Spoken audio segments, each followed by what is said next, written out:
Satyug, Treta Yug, Dwapar Yug, Kali Yug, and back to Satyug.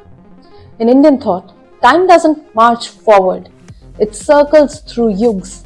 Is Indian history, as many have suggested, cyclic in nature? Think of the ancient rishis gazing at the stars. What did they see? Not just individual moments, but grand cosmic rhythms. They conceived of the yugs, the Satyug, a golden age of absolute truth and harmony, and a gradual decline through the Treta and Dwapar until we arrive at the Kali Yug, our present age marked by conflict, materialism, and a diminished sense of dharma. And here dharma doesn't mean religion. It means duty or righteousness. This isn't just a philosophical idea. It's deeply embedded in our culture, in our epics, in the very way we perceive our existence. It speaks a profound belief in the cyclical nature of the universe, of creation, of preservation, of dissolution. It is the ultimate, what goes around comes around on a cosmic scale, even extending to the individual soul's journey to sansar and the cycle of rebirth driven by karma.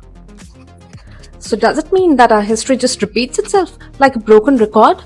Are we doomed to repeat the same mistakes over and over? Well, that's precisely the question that early colonial historians, mostly British, posed and often answered in an affirmative.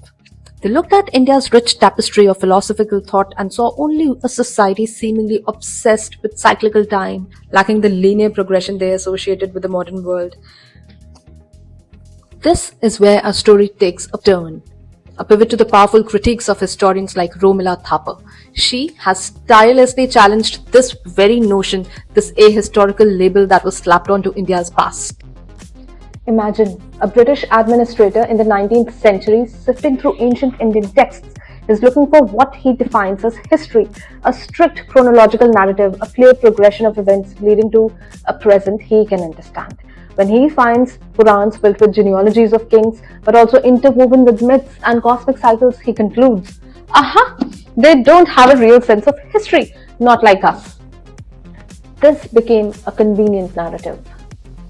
So it wasn't that we didn't have history, just that it wasn't presented in a way that they expected. Romila Thapar argues that historical consciousness in India was often embedded within our forms of literature, epics, myths, and even religious texts. The purpose might have been different, to illustrate dharma, to establish dynastic legitimacy, or to preserve social memory. It wasn't always about a dry chronological list of dates for its own sake, and her critique did not stop here. Colonial historians also imposed a rather simplistic and often divisive Eurocentric periodization. Hindu India, Muslim India, and British India. Thapar argues that this oversimplified complex social realities often fueled communal divisions. She advocates for periodizations based on broader socio-political and cultural shifts rather than purely religious or imperial dominance. Finally, Thapar also lambasted the colonial emphasis on religious conflict as the sole defining feature of interaction between all the communities in India. Yes, conflicts did occur, she points out. But there was also immense cooperation, cultural exchange, and syncretism. This selective focus, she argues, has had lasting and sometimes damaging consequences, shaping the modern narratives of discord. Where does that leave us with the cyclic nature? It leaves us with a more nuanced understanding. Most modern historians, including Thapar, don't believe history is a perfect circle, doomed to repeat identically. Instead, they see it as a spiral.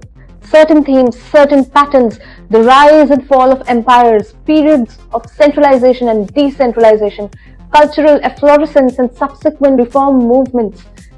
These do reappear, but Romila emphasized tracing the spiritual upwards. Each recurrence is at different level. It's influenced by the past. It is also transformed by the new technologies, new ideas, new global contexts. We are not just repeating, we are evolving, learning, changing, even as certain fundamental human challenges and responses occur.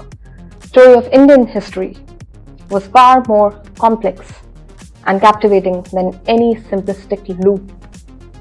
It was a grand narrative unfolding in spirals, echoing ancient wisdom while forever moving forward.